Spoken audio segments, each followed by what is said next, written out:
The pound sterling, one of the world's most resilient currencies. And as we all know, the pound is a decimal currency, meaning 100 of its sole denomination, the penny, equals 1 pound. But one thing that you might not know is that this wasn't always the case. In fact, up until relatively recently, that's 1971, the pound was actually not decimated and was actually split into one other denomination, the shilling, of which, wait for it, 20 made up 1 pound.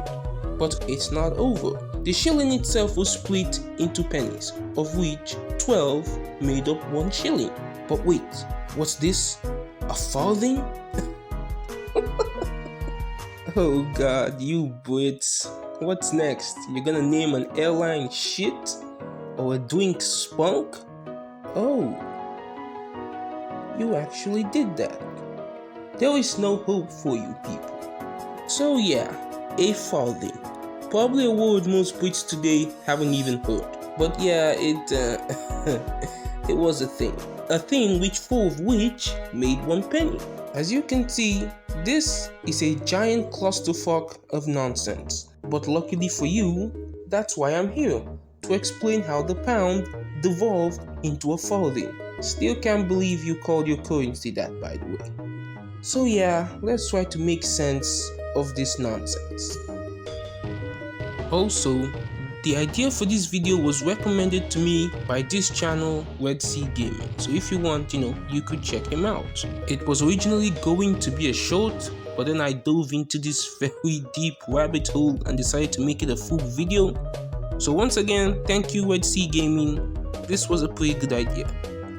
So the first currency that was officially used by the British people was the penny, which began circulation around the 8th century AD. These were made almost entirely of silver, and their weight actually varied. But after William the Conqueror invaded and conquered England, he introduced silver pennies of a much more consistent weight, and the pound was made to be 240 silver pennies. And by the mid-12th century, King Henry II would introduce the new sterling silver pennies, which instead of being 99.9% silver, were actually 92% silver. This made them much stronger than the previous coins and more resilient to wear and tear over the years. Speaking of over the years, the value of the pound was determined by how much silver there was inside of each coin and how said coin compared to other coins that were being introduced to England at that time. Like the Gros tournament, this is a French word, I'm very sure I didn't pronounce that alright, but whatever. During the reign of Edward III, gold coins would finally be introduced to England from Flanders, and this would reduce the value of the British pound, which at this time meant less silver would be used to make one. It's funny, I keep saying pound, and I know that when I say that, you keep thinking of this, but what you should actually be thinking of is this. That's right, the pound was an actual unit of currency that did not have its own coin or note. Why? Because you just can't smush 240 pennies into 1 mega pound. But maybe you didn't have to, said Henry VII as he introduced an official 1 pound coin in gold. But as we all know, a pound was supposed to be 240 parts silver. So soon, the shilling would be introduced worth 1/20th of a pound. So that's it, now we have all the denominations except the farthing. So where does the farthing come from? Believe it or not, farthings were actually the second denomination of the British currency to be created after the penny/pound. It was worth a quarter of a penny along with something called a half penny. However, when people didn't have farthings or half pennies, they would just split up your pound to 2 or 4 pieces. This caused the farthing and the half penny to become even more obscure. That's right, even at the height of its relevance, the farthing still wasn't relevant. But one thing you must remember is that these 4 denominations were not the only ones ever. They were simply the ones that survived until the 20th century. Like there were many more, such as the aforementioned half penny, 3 penny, double florins, nobles, the half angel gold coin, yes, that's the name of an actual coin, and these coins were all created at various times for various reasons. Some were dropped before they could even circulate around the country. Some came through foreign trade. Some were made to stabilize the economy and all sorts of stuff. So that's it. That's why the UK used these 4 currency denominations. Now you might be wondering, why did the UK drop these currency denominations? And the answer to that would be, because they sucked. It was the same thing with the Arabic numerals. Despite it being way superior to Roman numerals, Christian Europeans refused to adopt it for centuries because of pride and because it was introduced by Muslims. After many centuries of using these nonsensical currency denominations, it just sort of became normal. But alas, after World War II, the winds of change were blowing across the world, and campaigns for the British pound to be decimalized were in full swing. The US was now basically the leading world power, and new countries that were emerging from the collapsing British Empire all chose to adopt decimalized currencies. Hell, even the British dominions and crown dependencies started dropping the pound for the dollar.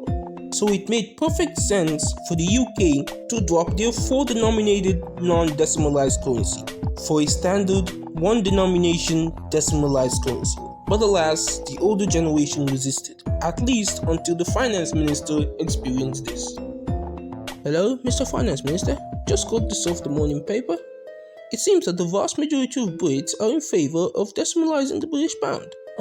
This is again, what? Why keep pushing this? We're the UK, we've been doing that currency like this for 1,000 years. Well, why change it now?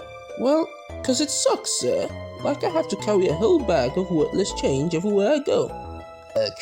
Come on, it's not so bad. You can use the bag to defend yourself from a knife attack. What? Yeah, it's pretty useful, knife attacks are becoming a bloody problem these days, pretty useful, ain't it? Wait, hold that, folks.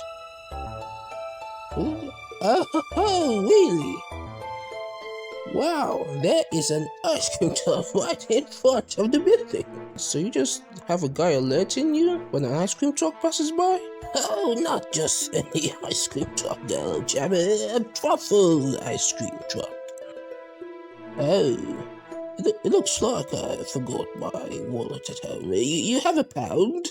No, but I've got like 1,000 farthings.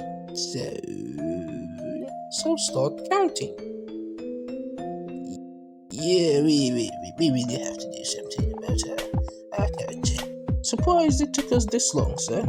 So that's it. That's why the UK's currency was so weird. Well, of course, if you've heard these words before and ever wanted to know the difference between a pound, a penny, a shilling, and a farthing, well, now you know. And these coins were actually in circulation all the way up to the 90s before being completely phased out, which is very surprising since stuff like shillings and farthings are only associated with pirates or the medieval era. So that's it for this video, guys. Once again, if you liked it, please leave a like. If you want to see more, please subscribe. And I will see you next time.